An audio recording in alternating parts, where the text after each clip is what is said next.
Donna got Annabelle from her mother in 1970. Her mum bought the used doll at a hobby store. Donna was a college student at the time and living with a roommate named Angie, and at first, neither thought the doll was anything special. But over time, they noticed Annabelle seemed to move on her own. At first, it was really subtle, just changes in position, the kinds of things that could be written off as the doll being jolted, but the movement increased, and within a few weeks it seemed to become fully mobile.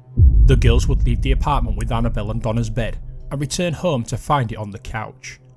Their friend Lou hated the doll. He thought there was something deeply wrong with it, something evil. But the girls were modern women and didn't believe that sort of thing. There must be an explanation, they reasoned. But soon, Annabelle's actions got even weirder. Donna began to find pieces of parchment paper in the house with messages written on it. Help us, they would say, or help Lou. Just to make the whole thing that much creepier, nobody in the house had parchment paper. Where the hell was it coming from? The escalation continued.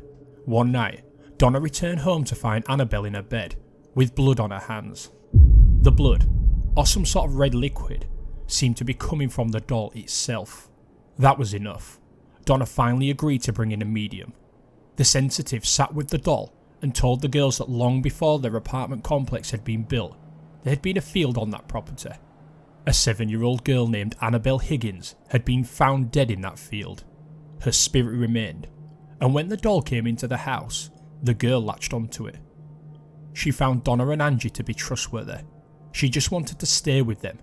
She wanted to be safe with them.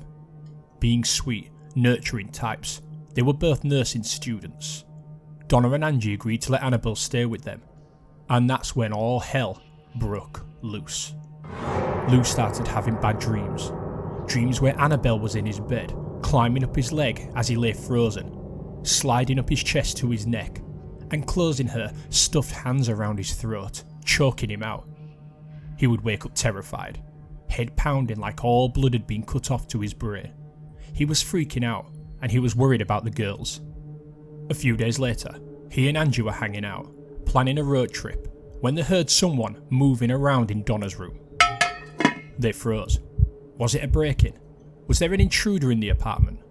Lou crept over to the door, listening to rustling within. He threw open the door and everything was as it should be, except Annabelle. She wasn't on the bed, and she was sitting in the corner of the room. As he approached the doll, Lou was consumed with that feeling, a burning on the back of the neck that indicates someone was staring at you, and he quickly spun around. Nobody was there. The room was empty, and then there was a sudden pain on his chest. He looked in his shirt and saw a series of raking claw marks, rough ditches in his flesh that burned. He knew Annabelle had done this. The weird claw marks began healing almost immediately. They were totally gone in 2 days. They were like no wounds any of them had ever seen before. They knew they needed more help, and they turned to a priest, who in turn called in Ed and Lorraine Warren. It didn't take the Warrens long to come to their conclusion. There was no ghost in this case. There was an inhuman spirit, a demon attached to the doll. But they warned that the doll wasn't possessed. Demons don't possess things, only people. It was clinging to the doll, manipulating it in order to give the impression of a haunting. The target was really Donna's soul. A priest performed an exorcism on the apartment, and the Warrens took possession of the doll. They put it in a bag and began the long drive home. Ed agreed to stay off the highways because there was a concern that the demon might mess with the car, and at 65 miles an hour, that would be disastrous. And sure enough, as they drove on the back roads, the engine kept cutting out. The power steering kept failing, and even the brakes gave them trouble. Ed opened the bag, sprinkled the door with holy water, and the disturbances stopped. For the moment. Ed left the doll next to his desk, and it began levitating. But in a couple of weeks, Annabelle was back to her old tricks. She started appearing in different rooms in the Warrens' home. Sensing that the doll was ramping back up, the Warrens called in a Catholic priest to exorcise Annabelle.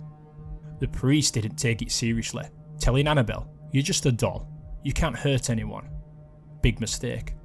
On his way home, the priest's brakes failed, and the car was totaled in a horrible accident.